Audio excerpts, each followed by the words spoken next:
है, हम सबकी पहचान है।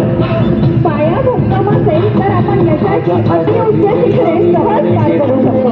असा भक्कम पाया आपल्या संविधानाचा आहे। म्हणूनच आपला देश जागतिक महासत्ता बनण्याचे यशस्वी वाटचाल करत आहे। भक्कम पाया रचून एकमेकांच्या पाठीवर करून एकमेकांना अपनी श्रेष्ठता का परिचय हर क्षेत्र में हो सकती है। आज के युवा आत्मनिर्भर, स्वनिर्भर एवं आत्मविश्वासी है। याद रखेंगे वीरों को हर कहीं शौर्य तुम्हारा है। हमको तो जान से पारा, यह गणतंत्र हमारा है, यह गणतंत्र हमारा है। मेरे वतन के लोगों तुम खूब लगाया नारा, यीशु की नाम सबका नारा में तिरंगा प्यारा, नारा में तिरंगा प्यारा। भारत बनवण्यामुळे मनाचा तो समन्वय आणि शारीरिक संतुलन विकसित होताना दिसते। विकसित होता राष्ट्र हमारा, हम सारे हिंदुस्तानी हैं।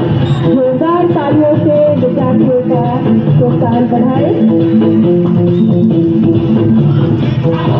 प्रजासत्ताक दिन आहे संविधानाच्या स्वीकृतीचा।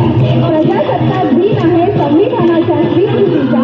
गर्व आहे मला मी भारतीय असल्याचा, मी भारतीय असल्याचा। भारत का संविधान ये है भारतीय की पहली पहचान, हर भारतीय की पहली पहचान। सबके अधिकारों का रक्षक अपना यह गणतंत्र है।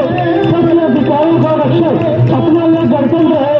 लोकतंत्र ही मंत्र हमारा, हम सबको इस पर गर्व है। हम सबसे समता बंधुता हाच आहे घटनेचा पाया। लोकशाही बळकट करण्या संविधानाचा जागर करूया, संविधानाचा जागर करूया।